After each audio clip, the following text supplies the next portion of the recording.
Welcome to another episode of Sawdust Nation Podcast, episode 56, with NPG Creations, Nick, Yo. myself, Josh, from North Country Woodworking. And now let's lead into our sponsors. That's right. Nick from NPG here, and I use Rust Ease Medicated Bumper Ointment, new rear end formula. There's nothing soothes a rusty bumper like Rust Ease. Wow, look at that shine. And you too can look like me. Ka-chow. No, that was a joke. That was from Cars. Anyway, we want to thank Totalboat for being our faithful sponsor. Check them out, www.totalboat.com, or look them up on the big IG at Totalboat. They have plenty of epoxy for all your needs, as well as pigments and wood fillers and varnishes, such as their Halcyon lineup. So give them a look-see and tell them Nick sent you. And if you need a promo code to save some moolah on that purchase, go ahead and hit me or Josh up in the DMs, and we'll send one your way. And last but not least, let's thank Jtechphotonics for their support. Jtechphotonics is on the cutting edge of diode lasers. They are located here in Texas, so they're an American company bringing beautiful lasers to you, the consumer. Give them a look-see at www.jtechphotonics.com. But with that being said, Nick, what you got going on in your shop, man? I'm just playing. Josh, what's going on, man? Are we going to do this all in the third person? Well, Josh had an amazing week. No. So, let's see. In the shop. Well, after vacation, I come back in the shop, and I started knocking some stuff out that I needed to complete when obviously I got back. So I did the American... You complete me. Oh, thank you. How do you follow that? We follow that with a project. No, we the need British to start American flag coin rack. Playing that theme song from Titanic. Okay, go ahead. You start singing it, and then we'll get canceled. Go ahead. Yeah, and that's it. That was the last episode for Sawdust Nation Podcast. But I just posted today the British American flag join up coin rack. So that was a unique one. I did some different stuff on there. If you don't know what I'm referring to, on the actual rack itself, I did carve. So I did the initial carve of the American flag and the British, and then place for the racks. And then I took the racks that were going to go in the slots, and I did the Z-axis on the top of those and carved right on top of them so that they would match up with what was beneath them. So when you're looking at it straight on, you see the American flag and the British flag. With the American flag, it's not that hard because it's just stripes usually. And you can, one slat is going to be a color and that's it. But with the British flag, I couldn't really do that. And I wanted to give them all the rack for their buck and, carved it up. So I find it hard to make the coin racks on the British flag because they have slanted lines and the coins just roll off. Yeah, you gotta put stoppers there, man. No. It was one of those things where like initially when they asked for it, I'm like, yeah, no problem. And then I started thinking about it. I'm like, well, I really have to kind of plan this out. So, I had everything set up. I pushed go on the CNC and it did its thing. And it wasn't glued down. The racks weren't. They were just pressure fitted. And I was waiting for like one to tip over or like the bit to grab it the wrong way or it's just something bad to happen. And, I watched it the entire time. I think it was like a 7-minute carve and nothing. And I was truly amazed. So I was pretty happy with how that came out. The client just actually commented on my Facebook page how her airman loved it. So, a win-win there. I've been working on the wine cabinet finally. It's been months of that. And it's going along pretty good. I'm having a little trouble like building it for the purposes. I'm 6'1". The cabinet is about 5 feet, and I'll post a picture. I'll show you, Nick, later about what it looks like. And there's going to be a place for like a light. There's going to be a place for like almost like it's a table and whatnot. And it just seems really small, like a very small cabinet to have, a light fixture in there and then like a tabletop and some of the details. Because when I look at this cabinet, I would be looking on the top of it. I can't even see inside it. I would have to bend over to look at it. But that's how the customer wants it. but I mean, like, I don't know. It just, the proportions don't seem right for the size they want it. So it's been kind of difficult build for me. So they gave you the specs for everything and told you the height and stuff, the width? Yeah, they're like, this is the size, the width, the height, the depth. And they're like, we want it like this. Here's the picture. Do it just like this. So, okay. And question about that. So you obviously suggested to them, hey, something's not right here. It's going to be aesthetically off or mechanically off, or you're not going to be able to see certain aspects of this if I do it this way, right? And so like, if you're not a short person yeah, by nature, this might not be operational for you. So did they tell you, like, it is what it is? We want it this way? Yeah, it's pretty much how it went. It was like, hey, shut up in color. These are the dimensions that, we saw, we like, and build to those specs. And I'm sitting there like it just doesn't make sense to me. But hey, you know what? I'm going to build it the way they want it, and maybe it's going to work. They have a plan that I don't, understand. Maybe they're really short. I just one of those things where you just got to do what you got to do. At the end of the day, at least you tried to advise them correct. Like, yeah. And then if they, excuse me, if they have a problem with the final product because it's not what they thought it was going to be, it's like, look, man, I don't know what to tell you. It just doesn't. Doesn't make sense to me. That's like, I want you to make me a cutting board out of pine. Like, no. Oh, that's still gonna happen. I'm saving my scrap cutoffs for my 2x4s when I use them. Epoxy on top. And I'm sending you that. Just straight up like soft pine with Odies on it. With the staple still in and the labels and everything. No, I mean, like, I kind of, at some point, some things I refuse to do just because I don't want my name on anywhere near that, I have to do this project. Yeah. I told them that I would fit it in when I got a good amount of time, and I'll have it the time now, and it was a promise, so I got to keep it, but I'll complete it. I'll get it out of the shop. I'm hoping to do most of it this week. Hey, what you should do? Hard to do. Josh, what you should do? What's up? Is fit it in when you have time and knock it out, most of it this week. That sounds like a good plan. I'm glad that we have you on today. That's Nick from MPG Creations, everybody. You can find him at Instagram, Etsy. This has been another episode of Bright Ideas by MPG Creations. Yeah, man. It's another thing is like coming off of like a nonstop movement from a vacation, and then like my son's birthday party, a weekend with family. It's been kind of hard to get the motivation back to even do shop stuff, around the house things, anything, because we're pretty much exhausted at this point. So I've been doing a little projects to try to get that the juices flowing, if you will. And I did that rack for my chisels. I got that up. It's magnetic. So you got time to do a chisel rack, but you don't got time to do a wine rack. I see I see how you're saying. Yeah. Well, you ever have issues where you're in there trying to finish a project and you just can't do it? Like every time you try to do something, you either mess it up or. I try to do those. Bang your rep, do a small project. Banging your head up against the wall because you keep getting the same result and it's failure for something, or you just have a lack of motivation. Yeah, and that's when I take a moment to do something small in the shop, because that improvement usually gets me going enough to take a step back, stop thinking about the problem, and then reattack. So that's what I did. To be honest with you, what helps me is buying something, but it'll rekindle my. That does too. It gets expensive though. Very, but the thing is, I'm running out of things to buy, and like between the trip, the birthday party, and everything else, I'm trying to pad my padding that I had before all that. So I'm trying to save a little bit right now for down the road for some other stuff. But so I did something simple. I went back to my French cleat wall. I looked at what was there. I was like, oh my God, what was I thinking?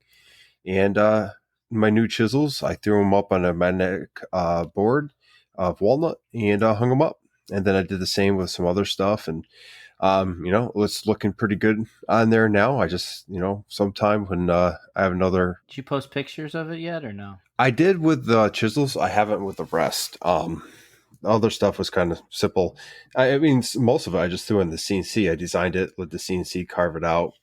It's simple stuff. nothing, cosmic, but it just kind of gave the shop a kind of facelift a little bit. I will be doing the Agile French cleats that are on the wall, because when I cut those, I did that with my skill saw, and I'm pretty sure the fence was not straight at all. Okay. And yeah, they need to be done sometime in the future. But so I mean, like, I don't have much going on in the shop. I have those projects, and that's about it. But yeah, I just have a tiny motivation issue this week. But that wraps it up for me, man. What's going on in the shop for you? I know you have to be busy because you have some major project coming up. Yeah, it's actually fun. It's supposed to be funding is supposed to be procured tomorrow for the major project. But that Master Sergeant Chevron Shadow Box I did for one of the Master Sergeants at Fort Dix who's retiring. I shipped that last like 3 or 4 days ago. And the recipient should be getting it like today, I think. It's a gorgeous. I mean, I hate to be, brag on my own work, but I was like, wow, that's really pretty after it was done. It's just walnut stripes, and the background, like the chevron face, is cherry wood. And if you look, there's LED lights inside of it, and it flickers, and you could make it a steady. I don't know. I've made the same box before, but this one's a more refined version. That was a big win that I got that complete. With that chevron box that you just completed, did you put ABUs in it in the background? I did. ABUs, BDUs, and OCPs. With the light was kind of hard to see, but it looked good, man. It looked really good. That was a whole ordeal. What was it? What was your last comment about that, Josh? I'm sorry, I kind of spaced out there for a second. Oh no, you had your son in the background. It looked really good. I love the look of it. I love how you put the uniforms in there. In memory, I don't remember seeing the multiple different uniforms. I remember seeing a BDU pattern or ABU pattern. Excuse me. Air Force has changed. Yeah. Uniforms. Well, so the way I did it so much. I did it representing the lineage of the uniforms that member wore. So BDU was on the left at the beginning, and then I put ABU, and then at the end was OCP. So OCP is your multicam for those of you who don't know. I didn't like how the back turned out, the backer turned out, just because it's not felt and it doesn't stretch like felt. It was actual uniform pieces. But I think in the end it was acceptable, and it looked nice. If I had to go back and do it again, I don't know. I wouldn't want, if I had the option, I wouldn't want to use actual uniforms for the backer. But anyway, I finished that up. That's gone. I finished up the Weapons and Tactics School, the class flag, their legacy project. That is being wrapped up as we speak in bubble wrap and packaged to being sent to Fort Bliss. I finished the other walnut and curly maple flag. It was for an OSI agent who won't be, the agent retired and will be, PCSing, but moving to San Antonio as a retiree here in about 10 days. So that's just sitting, waiting for them to pick it up. I finished another American flag coin rack I made out of scrap wood. So I kind of saw something I wanted on Facebook Market, and I noticed that the person selling it was a military member, or at least a dependent. So I was like, hey, you have any use for a coin rack or a flag or anything? Because I'll trade with you. And they were like, well, I'll let you know. And they let me know. And they're like, hey, yeah, we're looking for like a flag for retirement, potentially a coin rack. What can you provide? I'm like, well, what do you want? Because I can make whatever you want. I'm not going to. Yeah. This is like the beauty of it, like I know how much that thing is worth. And then I will, put that much work towards that. And then anything else you over that, you pay me. So I got it right here. I'll pull it over. Wow. Boom. My new Yeti cooler, man. Brand new cooler I got from these guys. It was a good deal. Scrap wood Yeti cooler. You tell me. Yeah. I mean, like that's that when you start working with, because in the beginning, a lot of us work with pine. We have all the scrap wood. Well, most of it you end up burning or getting rid of. But when you start working with refined hardwood, like maple, walnut, stuff like that, you start looking around and you can make a lot of stuff. You can make cum boards, charcuterie boards. Like I made those holders for my tools, and it makes it look really nice, especially a little pop of Odies. But yeah, man, that sounds like a great deal. I never like get rid of any scrap wood unless it's like too small to do anything with, except maybe toothpicks. And so you got Paduke toothpicks. That's right, Paduke toothpicks. I did some tumblers this week too. Every day I wake up, I have a couple more orders with tumblers, so I'm not complaining. It's just it's nice, man. You know, I bought that bulk order of tumblers from Arctic, and I'm going through them fairly quickly, so it's good. Nice. And so with my price point, it depending on what it is, if it's like a double-sided tumbler and I have to print like two large things, one on one side, one on the other, then it's more expensive. But if it's like one logo or decal on one side, it's usually about $7 or $8 cheaper, just because it takes more time to do two sides. Yeah. Relatively speaking, if I was using a diode laser, I would be there overnight waiting on it to do that. But so, do you think your laser has paid for itself yet? after this next job, it'll be completely paid for. I mean, it's already been paid for, but the money that I spent on it would have been made back after this next job I'm doing with Naps. There you go. But so I went and ordered some Orca Abrasives pads, the durable hook and loop flexible white pads. Got a 10-pack of them. And the only reason I bought them, let me tell you something.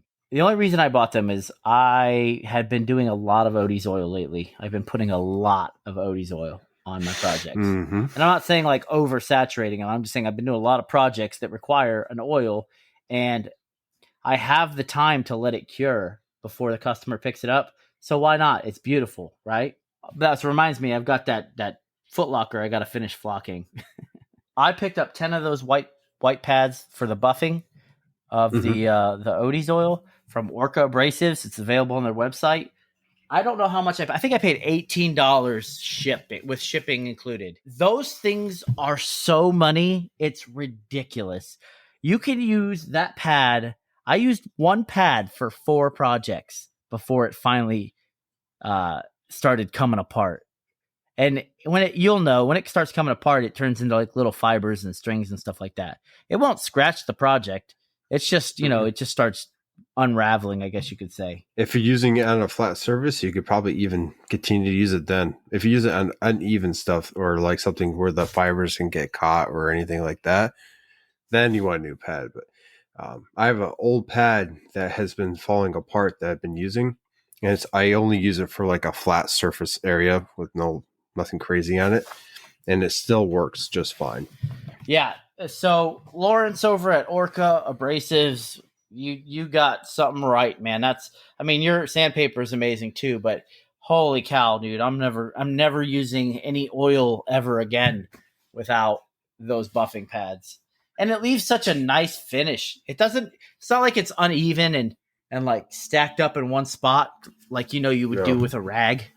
It's just so clean when you're done. And you don't even have to, like, you know how like you're doing a rag, you got to touch every surface and you got to touch it evenly. And this way you get a nice coat on there. Nah, you could just like slather that Odies oil on that project and just run the pad over it with your sander. It's attached to your sander, and it'll even it out for you. It'll buff it in there. Less work, less mess, less fuss. You gotta love it. No muss, no fuss, no coconuts, right? Amen. Have you ever used another pad like that before? I used a chamois pad when I was buffing my boat, but that's pretty much it. Not the same. Well, I have. I actually I went on Amazon before I knew about Orca, and I ordered a couple products off of there, and I tried it, and it worked. It was okay, but it wasn't. I could do so much better with other product.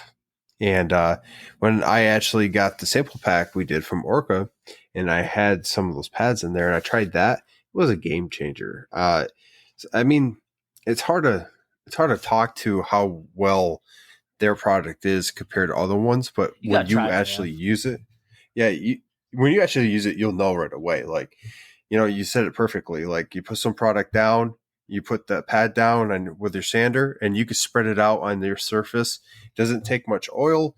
It spreads it perfectly. It buffs it almost at the same time. And it's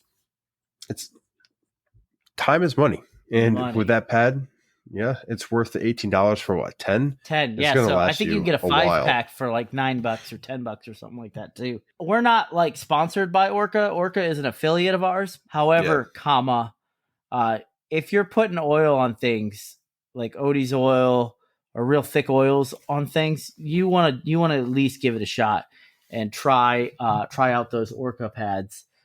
They're cheap, they're easy to use, and you could get a lot of use out of them. So yeah, you nailed it, man. that's what she said. Anyhow, but other than that, in my shop's a damn mess. Excuse me, my shop's a darn mess right now. Watch your language. I know. So I hate when this happens. I just emptied my dust collector bag, not even like 2 weeks ago. And I've been jobbing so hard that thing is darn full again, like to the point where my dust collector there's no CFM anymore. I have to actually just take it and empty the darn bag. I have a floor portable one that I'm using until I get my upgraded one. But it's so annoying. I wish I could I want to pay a neighborhood kid to come over and do that, because it's just a pain in the butt. Like, hey kid, here's $10. Go empty this sawdust into a trash bag so I don't have to sneeze for the rest of the day. Yeah, man. So when I do that, I empty my all my vacuums and extractors at the same time. I go through the entire shop, pretty much get rid of any kind of dust collection I have, and like, it sucks. Well, yeah, but like at the same time though, I can't do that with my Festool bags. If they're not full, I'm not changing it because they're so expensive, Yeah, sure. So I'll let them fill up a little more until you start to notice a little CFM loss, and then I'll throw them out and change out the bags. But so if you want a job, if you're in the San Antonio area and you want $10, hit me up, slide in my DMs, let me know. I'll send you the address. You come on over. I'll show you where it's at. You go ahead and empty that sucker out into a trash bag or two. You don't even have to put it back on. Just hand it right back to me and be on your way. And don't get any of that sawdust in my driveway, please. Those poor kids. Anywho, we got anything else going on in the shop, man?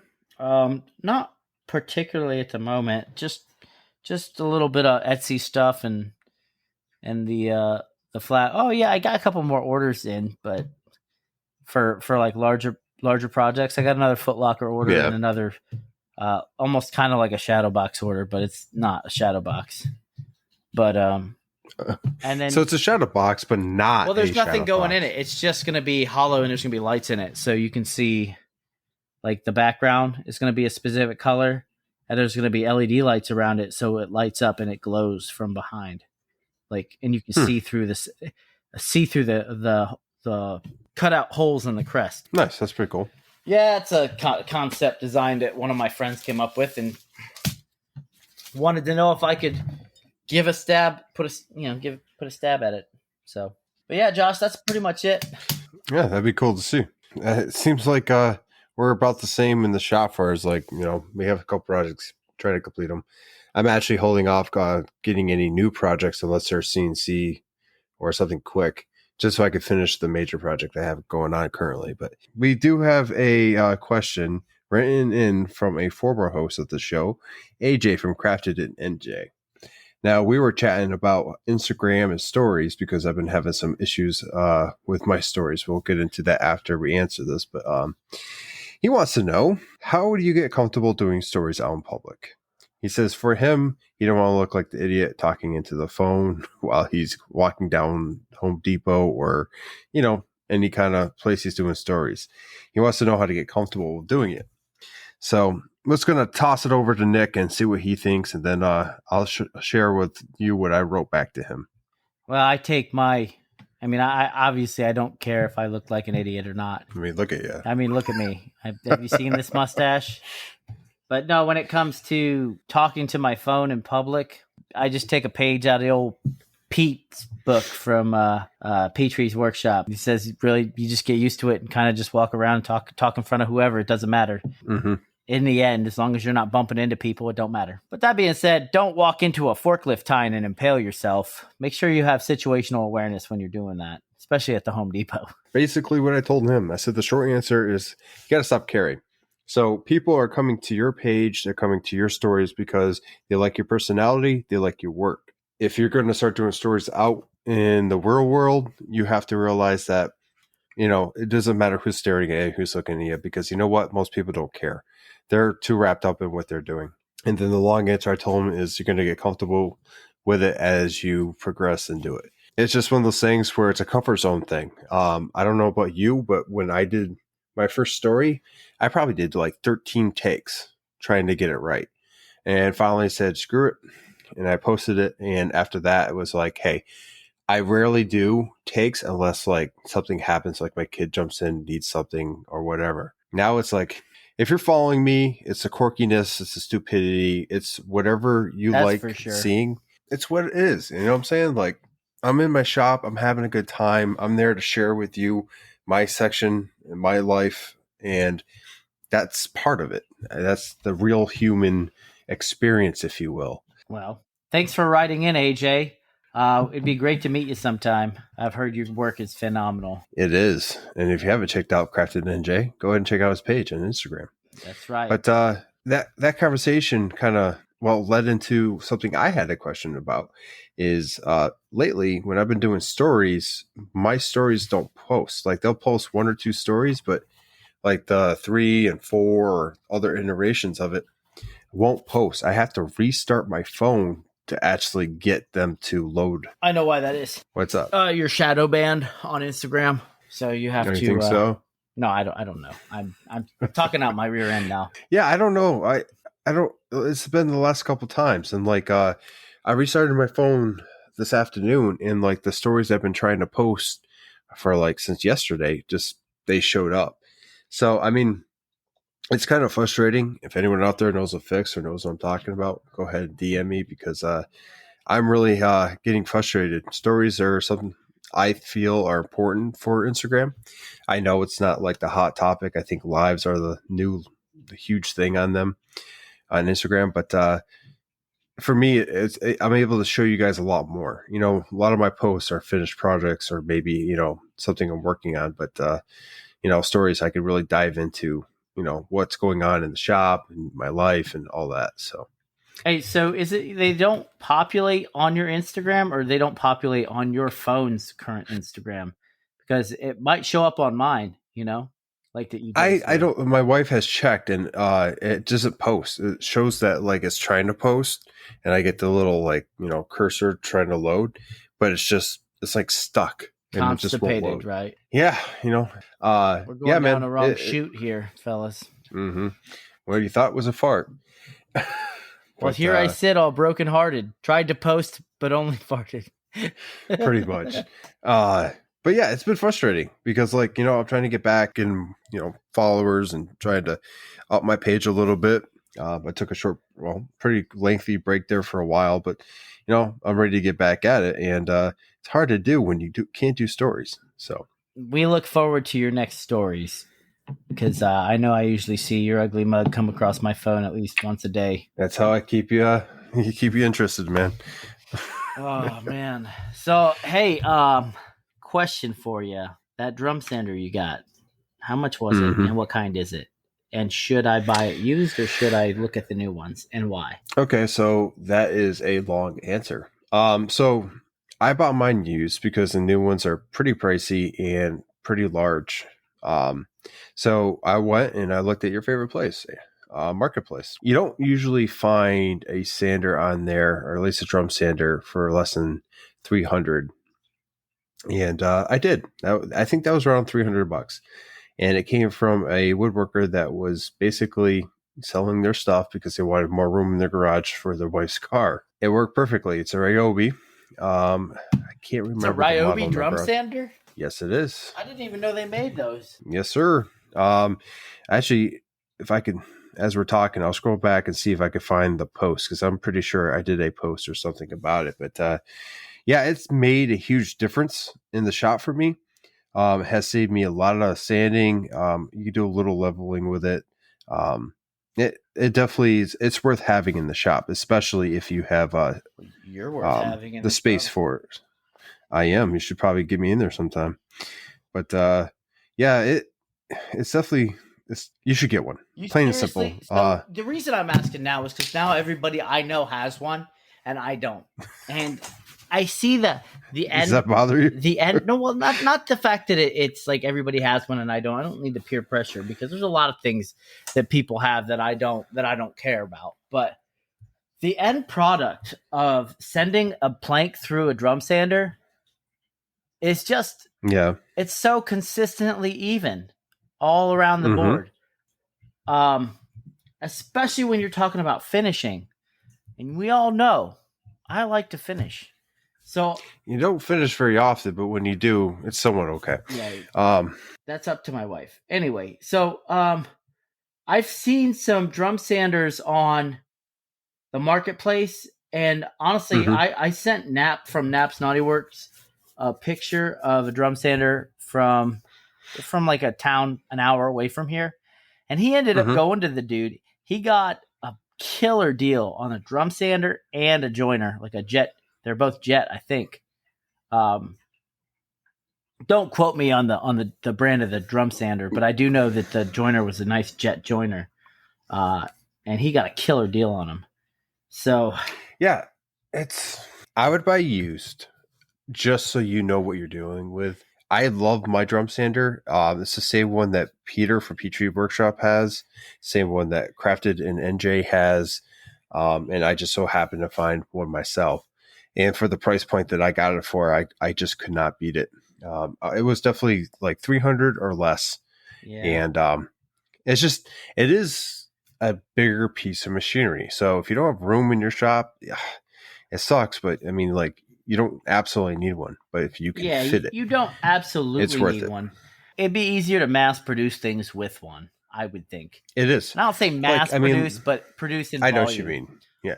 Like cutting boards and stuff like that. It's game changing, especially for end grain. And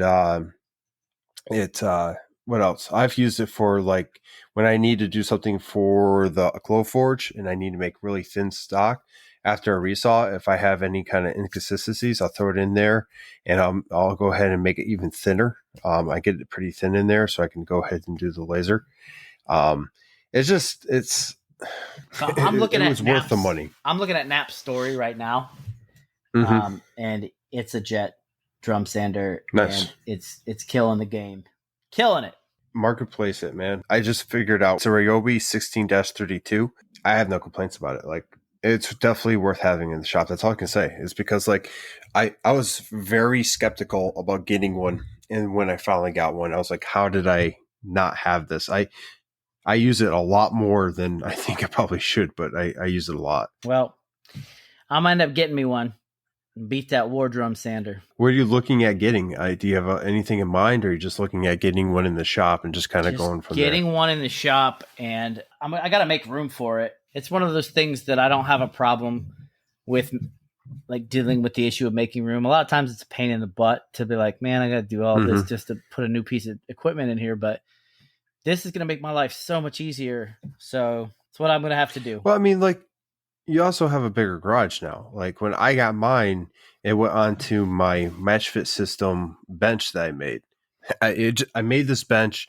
It was like a month after I made it, and it went right on top of it. And it was pretty much where it lived because like I had no other place for it unless I was going to build another cart, which I just could not fit. If I can find one that I can pull off the mount for it, I'll put it on my outfeed table on the bottom left somewhere. So it's kind of out of the way, but it still works. Yeah, it definitely, that might work. Just make sure you can get some dust collection to it. Because, you don't need dust collection with a drum sander. You don't want not to have dust collection. You start shooting dust everywhere. Oh, yeah. Like the first time I used it, I'm like, oh, there's a dust port. Okay, well, whatever. You know, looks like a cloud. Dude, I did that with my joiner. I got the DeWalt 735. I was out. Yeah. I remember the first time I used that, I shoved a piece of 2x4 into it, and it I didn't put any dust collection on it, and the extraction port was facing the neighbor's driveway, and it started snowing pine particles everywhere all over their cars. Especially they loved you. Now, question about that for your dust collection for your joiner. Do you use like a bag just to collect it? Do you use an active dust collection on it? Or, I mean, like, I've seen both, and I'm Talking just about curious my if... joiner or my planer? Oh, sorry, your planer. My planer, I have a dedicated hose that goes to it that collects to the dust collector, and it sucks up all the chips and everything into the bag. I recently, there's no problem with me connecting my hose to my planer. It really isn't. But I've seen a lot of people using, I would say, a passive dust collection for that, basically a bag hooked to it. Yeah, and it works pretty good. I gotta say though, have you looked up hose on like Woodcraft or Rockler? They're like $40 or $50 for 10 foot of hose. Yeah, hoses are expensive. Hoses are expensive. Holy cow! All it is some like wire with like plastic around it. Well, I mean, technically, like Rockler's blue hose and some of, I think the white one out there on Amazon, I don't know what brand it's from, maybe PowerTech. They're anti-puncture, so you can't puncture them really. Why would I want to puncture these hoses? Well, I think for wood chips and stuff like that, anything big that you might want to pick up, you want to be safe. You don't want to have a random puncture. You want to be safe when you're dealing with hose. No, honestly though, I'm gonna buy the new or that Rockler set that has like the handle and stuff like that, so easy on, easy off. I love that set, man. The clamp is just a pain in the rear when you're trying to get a hose on and off. So the clamp, the clamps that go around the end of the hose. Oh yeah. So like it attaches to my joiner. I just leave it attached to my joiner or my planer. Excuse me. So I've been lazy with my joiner. I actually disconnected the adapter I had on there and opened it up, because when I'm joining stuff, it's just much easier for let it dumping on the ground. It doesn't create the fine dust, or it probably does. I just don't see it. But as a lot of the other stuff does, is wood chips. So when it gets done, I just clean it up real quick. Yeah, I do the same thing. I used to have it hooked up too, but it was such a pain in the rear. And it gets, actually, I've noticed I probably don't have enough CFM to keep it clean. So it gets backed up in there and it starts spewing out the top anyway. So it's one of those things where it's worthwhile to just let it do its thing and, clean up after it. That's right. Those dirty hose. Yep. I will say though, with the Rockler system, I am fairly impressed. It was my plan from the beginning to get that. It actually got the whole system before my dust collection came in. I do like it because I'm easily able to connect to pretty much anything in the shop fairly quickly. It is a kind of pain because you do have to get adapters for certain things, but there's ways of 3D printing adapters where you don't have to buy, an actual adapter for something and stuff like that. And that comes in handy, but it definitely changed the game within the shop itself. The only thing I would like to do to kind of further progress with it is having something where I can lift the hose off the ground and hang it.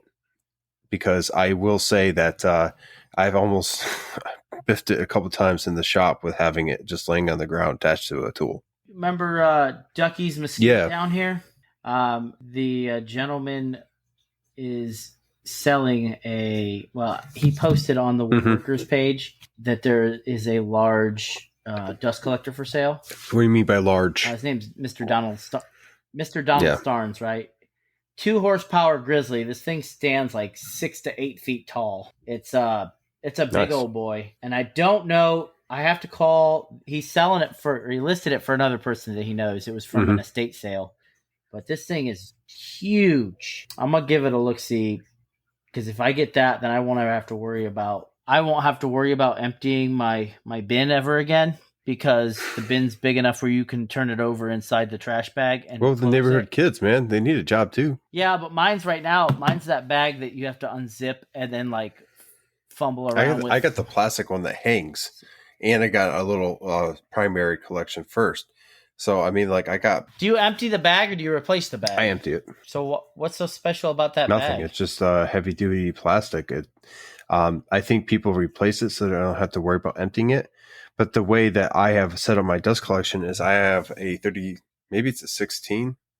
It's either a 16 or a 33. I know there's a big difference between that, but I just can't remember the size of it. But a container that collects all the primary big particles of dust, and then it goes into the actual dust collection itself in the filter and then the bag. Yeah, it's the chip separator. You can actually get the Cyclone thing from Rockler, and I think the whole kit cost me like $40-50 between the container and the top piece and all that. And then the leftover is usually just the really fine particulates inside the bag. Or when I get lazy and I don't empty the primary, it gets sucked up. But it never gets too full. I would say maybe a quarter full before I usually know it's full enough for me to take it out. Unless I find one like the one that's being sold. If this is 110, then I'm going to shoot my shot. If it's 220, I'm not, because I'm still dealing with the the company, the electricians that are in charge of this house, I guess you could say. They're the builders, and they weren't sending any commercial people out unless it was a repair. Really? So, yeah, I was told by my management, my leader, or my property management, that if I wanted to put outlets in, that's fine, but I had to go through who the warranted company was, like the company that warranted the work. So they were just saying like, no, we're not doing any odd jobs right now. We're all doing just residential installs, like large new builds and repairs on stuff that we've jacked up. That's kind of sucky. I should be like, hey, I don't know what's going on, but all these wires are hanging out. You show up and be like, hey, and since you're here. I just run all this like 220 volt or 230 volt wire. Like, I don't know what's going on, guys. You guys didn't hook something up right. That worked. And I have the box and everything. just on the side. It's not really even attached. It's just kind of like hanging over a tool. It's in conduit. You can tell clearly that it's been... Especially, because your plan was when you moved in there is to add a whole bunch of circuitry in there, wasn't it? Yeah, but these fools have thwarted my plan. Ugh. I'm almost, 6 months in of a 2-year lease at that. So will it be worth it now to go ahead and wait for that? You know, like, who knows when they're going to be ready to do this? Like, it could be like next year.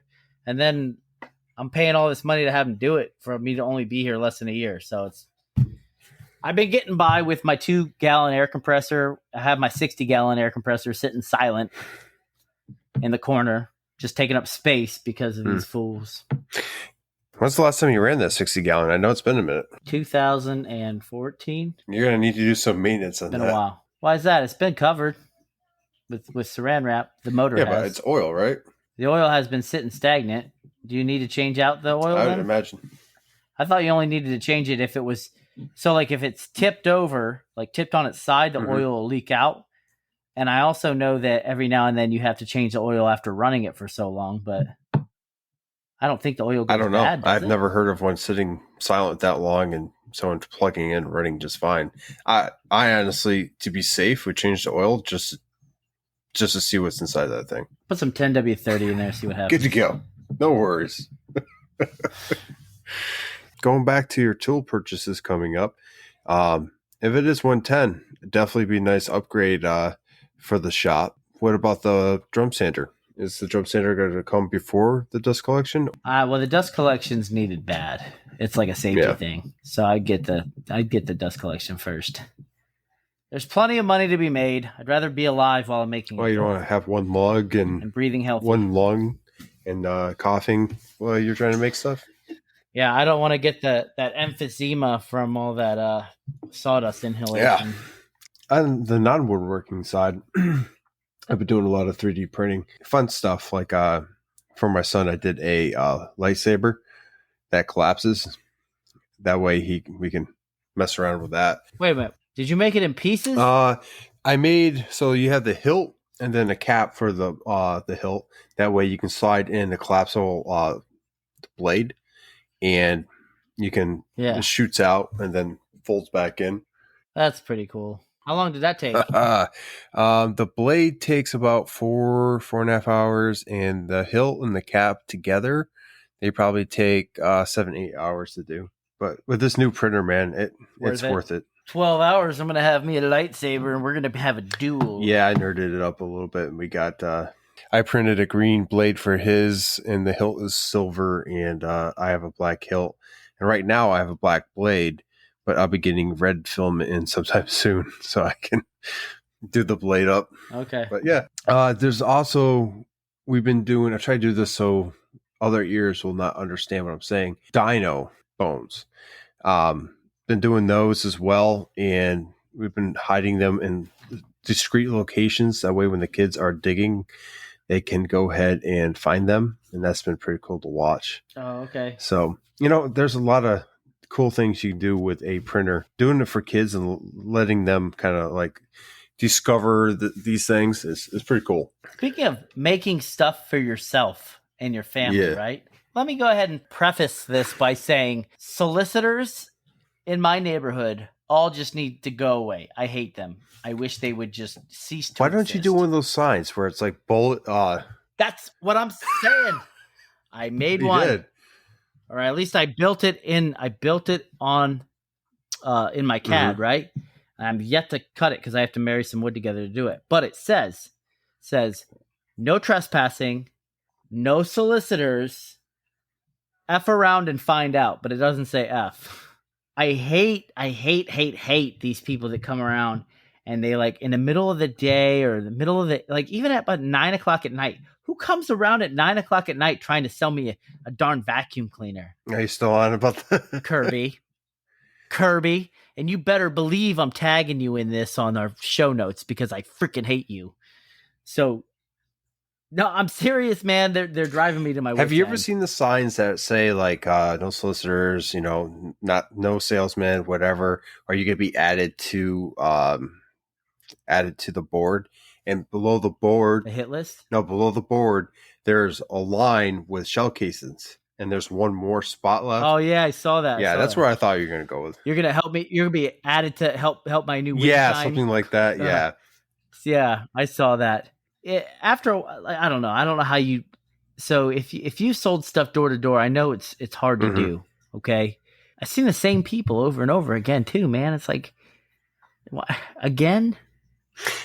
It's their job, man. They're trying to make money too. I get it on both sides. I get they're trying to make a dime. Call me on the phone. Yeah, but how well does that work? You're gonna hang up on it before they even say it. I know. I'm gonna slam my door in your face too. And would you rather be like this?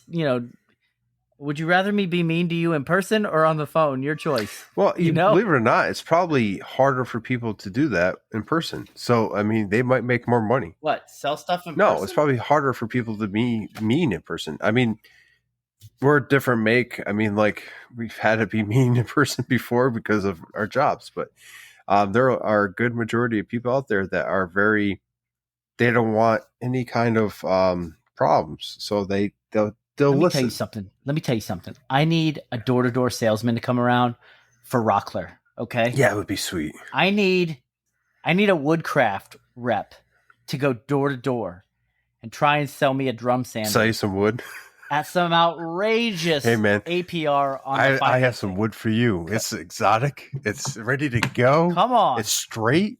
You want to get sales? Rockler, Woodcraft, Menards, I don't care. Home Depot even. Start carrying a truckload of stuff around, asking people if they need hardware or tools and stuff. I'll buy.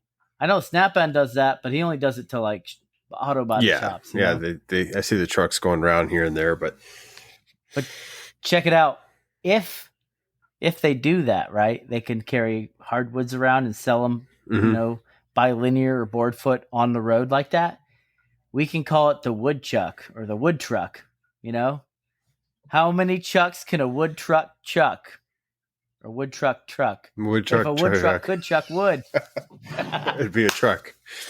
That would be pretty cool, though. I'm not going to lie. Like, you'd be sitting there like, oh, I want to make, a cutting board, but I don't have zebra wood because I want to use zebra wood. And you see the Woodcraft truck just pull around and be like, hey, man, I got some wood for you. I'm going to go a step further. Oh, God. All right. They need to play the Ice Cream Man song. No, it needs to be a different song. So it should be the Sawdust Nation intro song. Then you're going to go get some wood. So we know we're out there lined up on this block, all the dads, right, with their New Balances on. And we've got our tape measures in our hands and some cash in the other hand, lined up on the side of the road. That would be an awesome commercial for our show. You know what I'm saying? Like in conjunction with like Woodcraft, having the Woodcraft truck run by and you see dads running out of the house with the tape measure and cash. Yeah. Yeah. Yep. Dreams could be made there. Dreams could be made. If any one of our listeners happens to listen and be listening to this podcast and they work for Rockler or Woodcraft, my name is Nick from NPG Creations. This is Josh from North Country Woodworking. Hit us up at sawdustnationpodcast@gmail.com. We want to work with you so We want to bad sell your wood. on this project. We want to sell your wood, right? But anyway, we want to push your wood. Push it good. Okay, anywho. Push it real But good. I think that's it, man. I got nothing else going in the shop. We have no other questions. We're going to start pushing for more questions, this coming week, obviously, and we'll be getting a special guest lined up as well. But, coming off of vacation, you're coming off of a busy couple weeks. We're going to get better at doing that. So you want to go ahead with sponsors, and then we'll start our outros? Yeah, so I'm going to skip Rusty's this time. Oh, man, they're one of Ciao. our better sponsors. I'm telling you.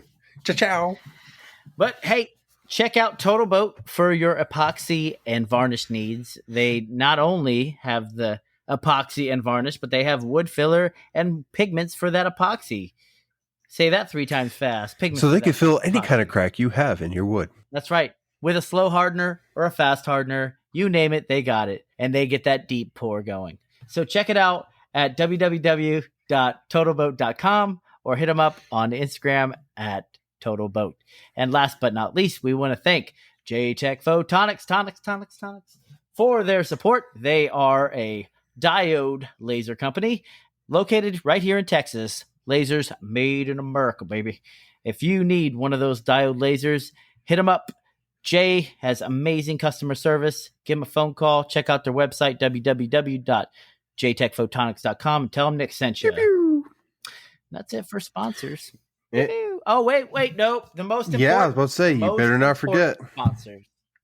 Let me say, you guys are our most important sponsors. With our Patreon account, everybody that has been donating, you are making it happen, Captain. Let me tell you, we get all these prizes lined up, helps us with the shipping, helps us with podcast fees. You're keeping our head above water. We love you. Thank you so much. And I'm going to turn it over to Josh, and he's going to tell you how you can get a hold of us. If you'd like to get a hold of us, you can go ahead and reach us on our Instagram pages, and that is NPG Creations. And that would be reaching Nick or myself at North Country Woodworking, and that would be myself, Josh. And if you want to reach both of us and you don't know who you're talking to, you can go ahead and reach us on the Sawdust Nation Podcast page on Instagram. And then if you want to go ahead and write us an email, show us the project you're working on, do a voice clip for the episode, you can go ahead and email us at sawdustnationpodcast@gmail.com. And with that, I want to remind you, all you Apple podcast listeners, please do us a favor, write a review. Do a 5-star review. We kid around about my cat finding you, but it's not a joke. She will find you. She's kind of creepy. She's staring at me right now. So, yeah, go ahead and rate us 5 stars, or she will find you. Meow. Meow. Yeah, to you, Nick. How's the weather?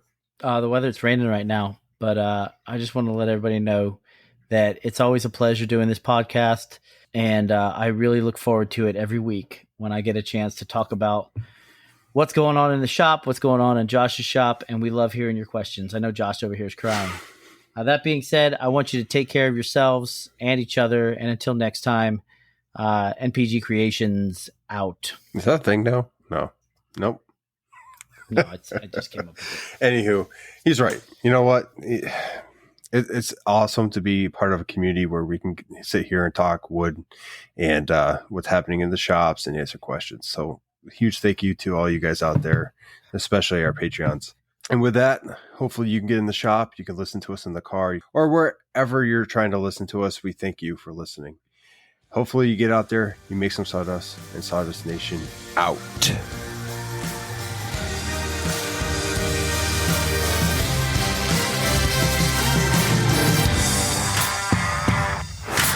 Hey, Josh, before you end this, I just realized something actually. You know how you say you want them to give us 5 stars on the Apple review, and if they don't, you're come and chase them? I just realized that we should have a bunch of 4 and 3 star reviews because, or if you told me that, hey, all you have to do is click 3 stars and next thing you know, you're having what? Oh, yep. That definitely be your line of thinking.